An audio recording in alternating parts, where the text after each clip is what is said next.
This is the very first Eau De Parfum fragrance from Rare Beauty and Selena Gomez, and it's very appropriately called Rare. So I'm gonna go through my first impressions of it. I've been wearing it a little bit, describe the scent to you in my own unique way, as I always do. A little bit of cinnamon and vanilla as a picture on here. I'm gonna spray it on myself. I like to do that, and then as I talk, I just get different thoughts as I go on the fragrance. Let's start with the bottle as I'm spraying it. As I looked into this fragrance more, one of the key things about this fragrance is that it was actually made with hand specialists, which is very unique. I haven't heard that specifically before, but they specifically consulted hand specialists to find a ergodynamic way to use this bottle. It's round, it fits in your palm. This has 50 mils in it. Fits in your palm. The pump is this top part here. It has the R on top, like the Rare Beauty brand.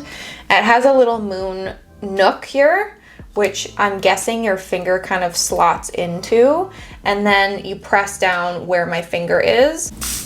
There, you can see that. It comes out right here. The first thing I had to do when I got it, actually, it turns. So there's an open and there's a lock. There's a tiny little symbol here that does that. This had a sticker on top of it, so I went to do this first and then nothing was coming out, but it was in the sticker. So you have to take the sticker off, which is common sense. I just was excited to open it. It does spray very easily. So when it's open, it's a bit sensitive. So maybe that's why they have that lock mechanism, just so you don't waste product or it goes kind of flying or misting all over the place, or you don't want to waste your product. So that's just a key aspect to the bottle, and that's just kind of my overall impression and the key features on the bottle.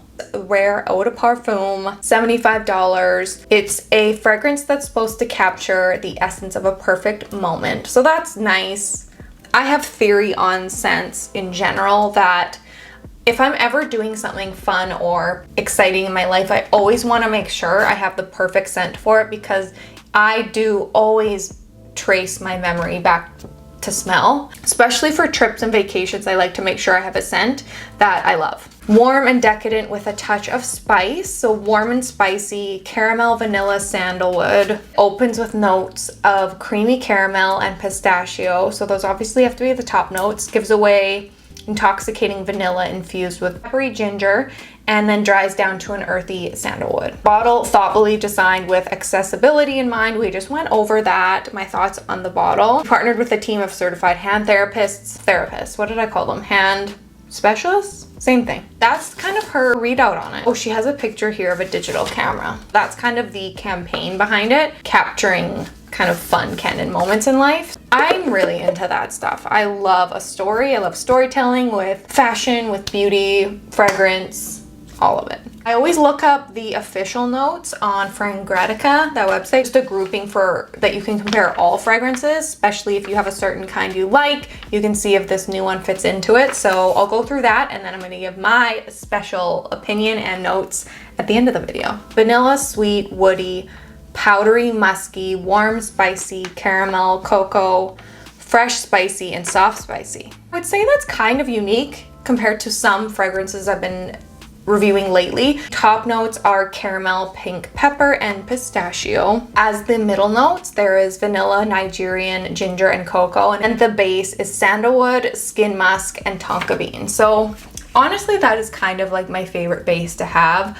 Always sandalwood and musk is my favorite base to have on the skin. It's supposed to last 12 hours. It's in the warm and spicy family. Sourced globally, all of the ingredients in this are sourced in different areas. I'm so excited to smell what fragrances smell like when there's new ones. I'm like ripping that box open. What is she gonna do? I'm always so interested to see what celebrities are gonna do as their signature scent, because I think I have something in my head. Now that I'm smelling it here on camera, I can't think of anything that I have really that reminds me of it. Maybe that's because I don't have a lot of warm and spicy fragrances. A lot of mine are fruity and citrusy, floral, on top of musk. So maybe that's why. The Maker Dream, that's the closest one I can come up with that might smell like this, because it kind of smells like warm, rich dessert food, decadent kind of smell. Not smelling like something else is honestly a great thing.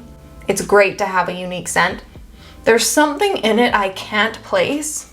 It smells like something familiar to me, but I can't place what it is. Kind of is like fresh. That's my description of this magical little aspect in this fragrance. Kind of smells like a fancy, like faint, fancy department store. Maybe you smell it on some of the clothing. Maybe you walk through the beauty department and you smell just a little bit of something. That's kind of what I'm getting from this fragrance as well. Just something I can't quite place, but it would be happy and it would live in a department store beauty section in like Holt Renfrew, Neiman Marcus, something like that. I find it wears on the skin. That vanilla and that sweetness, that wears off first, which I'm actually glad about because I don't love that kind of scent on myself to last too long.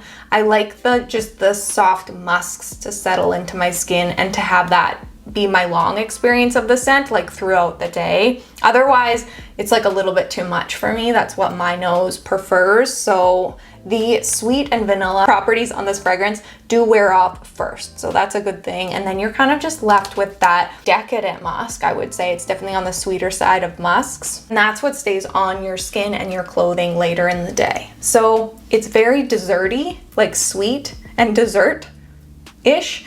So going into fall, winter, I'd say fall actually is probably the best time for this fragrance. Maybe they strategically did that so it was coming out pre-fall so that you're ready for fall, but I believe this to be a great fall fragrance. That's kind of where I'm placing it. You could do daytime, but I would recommend more nighttime for this, like a fall evening fragrance is what I believe it would be ideal for. I don't think this is what I thought Selena Gomez would go for. I don't think I thought she was like a vanilla decadent kind of girl. I thought she was more floral, like maybe rose. So that's a great surprise. But again, I told you I'm never right when I guess in my head what a celebrity is going to come out with fragrance. It's always opposite. So those are my expectations and those are my thoughts, my own personal thoughts on the new Rare Beauty Eau De Parfum. I hope you enjoyed this review.